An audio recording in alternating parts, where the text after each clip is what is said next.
Good morning, friends. Today we will discuss regarding the topic magnetic properties of materials. As you know that we have already discussed in this topic regarding the what is meant by the magnetic material, what are the different properties of the magnetic material, what is meant by the magnetization, how metal can be magnetized, how the magnetic materials are classified depending the value of its relative permeability and orientation of different dipole moments.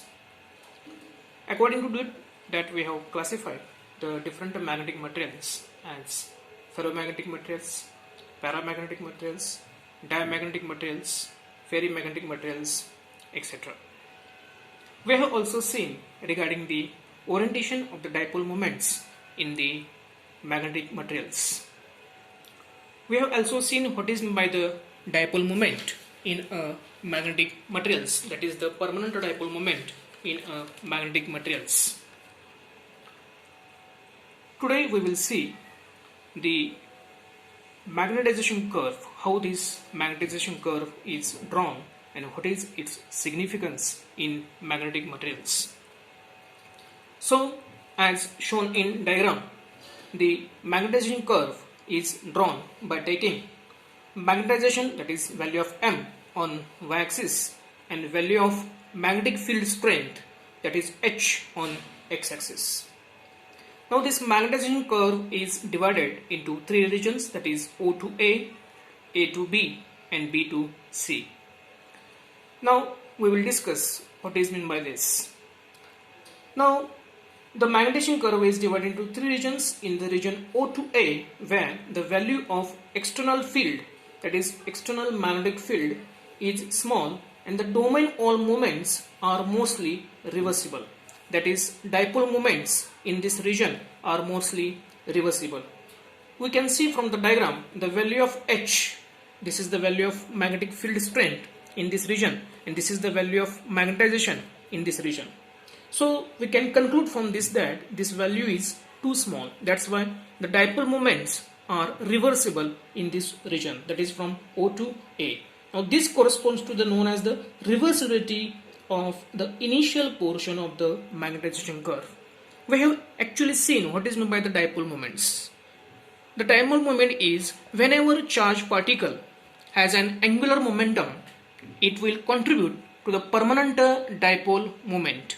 Now this will occur when two atoms in a molecule have substantially different electronegativity. That means one atom is having different charge, most of the maximum charge, negative charge, and one atom has the minimum negative charge. That is known as the different electronegativity. Now one atom attracts electrons more than another and become more negative, while the other atom becomes more positive. Now a molecule with a permanent dipole moment is known as the polar molecule. So this is the dipole moment in a molecule. Now in the next region A to B, where the field values are higher, that is magnetic field strength value, the value of H in this region is higher. And now this is the value of magnetization and this is the value of magnetic field strength in this region. So in this region where the values are higher, the domain wall moment continues to take place. But in this region, these moments are often larger and irreversible. Now reversible means we can change the directions of dipole moments depending upon the value of magnetic field strength. Means if we decrease the magnetic value of magnetic field strength value, we can change the direction of dipole moments. But beyond this point, we can't change the direction of dipole moments because the value of magnetic field strength is more in this region. That's why it is known as the irreversible dipole moments. Now due to these irreversible moments, all the favorable oriented domain reach their maximum size and in the easy direction. If we increase the applied field further, the curve enters in the region B to C. In this region, the magnetization is twisted into the direction of field, that is the domain orientation. Domain means a region in the region orientation and away from the easy directions. The energy is stored in this region. As the process of domain rotation is difficult, the rate of increase of magnetization, that is M, slows down in this region. Now this is the rate of increase of magnetization in this region. Now this rate get slow down due to the domain rotation is difficult in this region. The rate increases of magnetization slows down in this region of the curve. The hysteresis effect observed in the magnetization curve is due to the irreversible domain moment and rotation. This is the irreversible domain moment and rotation. Finally, the magnetic saturation takes place beyond point C. Now this is the point C. The magnetic saturation means beyond this point we can't magnetize the ferromagnetic material. That is known as the magnetic saturation.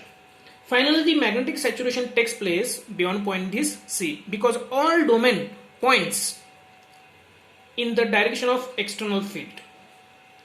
So this is regarding the magnetization curve.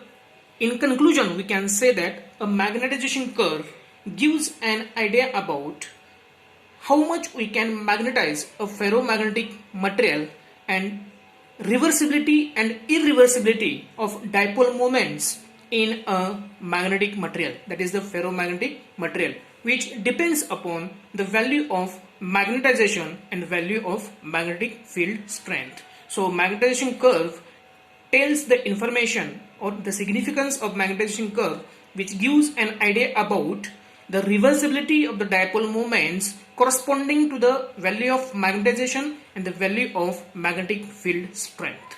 Now this magnetization curve is drawn for a ferromagnetic material. Thank you.